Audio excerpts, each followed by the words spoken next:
تخيل تليفونك يتشحن من 0 ل100% في 15 دقيقة بس.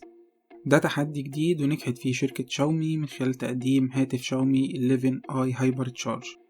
ندخل في التفاصيل على طول، ولكن ما تنسوش تدعمونا بالاشتراك في القناة وتفعيل زر الجرس عشان يوصل لكم الجديد من فيديوهاتنا.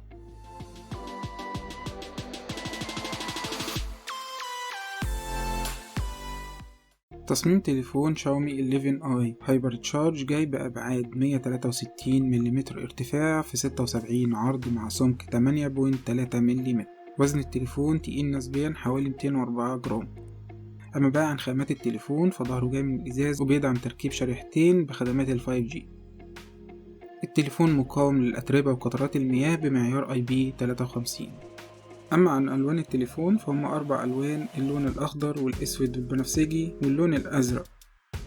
شاشة شاومي 11i هايبر تشارج جاية من نوع الأموليد بحجم 6.67 إنش مع نسبة استحواذ حوالي 86% تقريبا.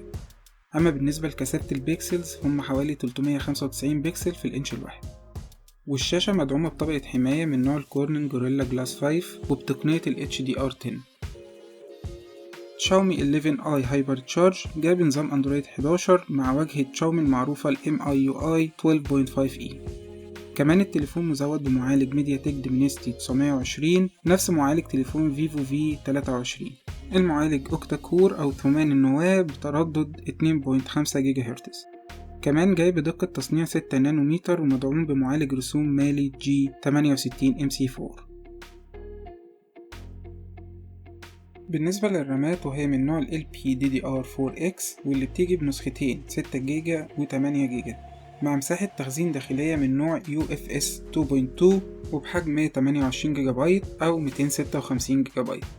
أما عن كارت الميموري بيركب مكان أي شريحة من الاتنين.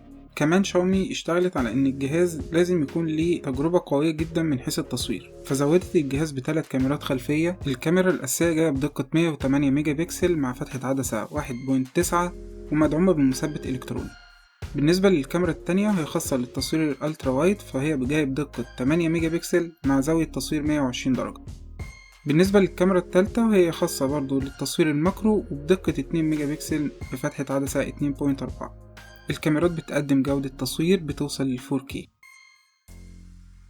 نيجي بقى للكاميرا السيلفي واللي في تقديري الشخصي هي كاميرا متواضعة جدا. هي جاية بدقة 16 ميجا بكسل مع فتحة عدسة 2.5 مع جودة تصوير توصل للفول HD. وزي ما عودتنا شاومي فجهاز 11i هايبر تشارج مدعوم بخاصية الانفراريد للتحكم في الأجهزة عن بعد مع سنسور جانبي خاص بالبصمة.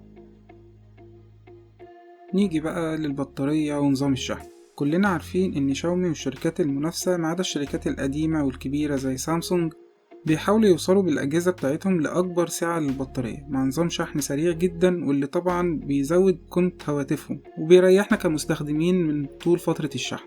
ففي تقنية جديدة استخدمتها شاومي وهي تقنية الهايبر تشارج، وابتدت تعتمد عليها فعلا في تليفوناتها زي تليفون النهاردة ال 11i هايبر تشارج. تليفون جاي ببطارية سعة 4500 ملي أمبير مع شاحن بقوة 120 واط، واللي قدرته بتوصل لبطارية التليفون من 0 ل100% في 15 دقيقة بس.